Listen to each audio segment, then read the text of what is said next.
Nous sommes en novembre 1812 et l'armée de Napoléon prépare sa retraite de Russie.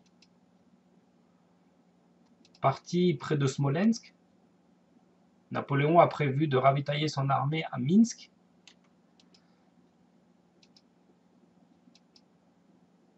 Malheureusement, sur le passage, sur la ville de Borisov, les Russes attendent de pied ferme l'armée de Napoléon pour la prendre en tenaille. En effet, le pont de Borisov est le seul pont disponible qui permettrait à l'armée de passer la rivière Berezina. Alors Napoléon décide une manœuvre audacieuse et de construire un pont avec son bataillon des pontonniers hollandais dans le hameau de Studenka, où la rivière est très peu large et peu profonde. Alors, ce passage donnera lieu à la bataille devenue célèbre en France, la bataille de la Berezina.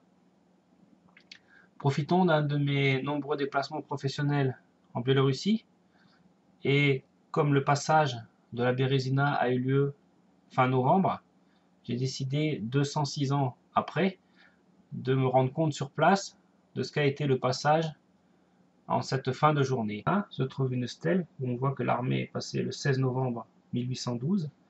Alors pourquoi Napoléon avait choisi cet endroit? Tout simplement parce que la rivière ne faisait que 20 mètres de large et 2 mètres de profondeur. Ce qu'il ne savait pas, c'est que derrière l'image que l'on voit se trouvaient de grands marais, ce qui a posé de gros problèmes à l'armée pour passer. Alors vous allez me dire, mais que vient faire le train dans tout ça? Tout simplement en me rendant à Borisov.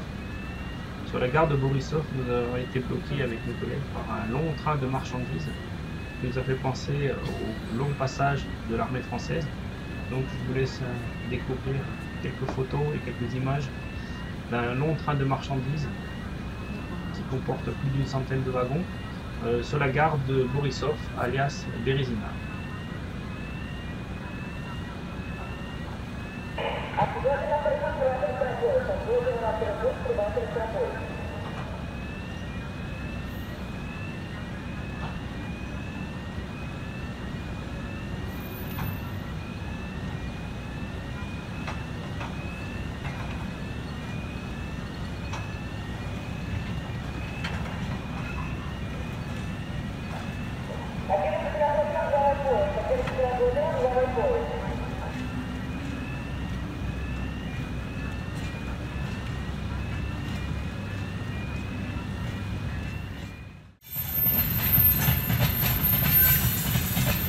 Et après 100 wagons,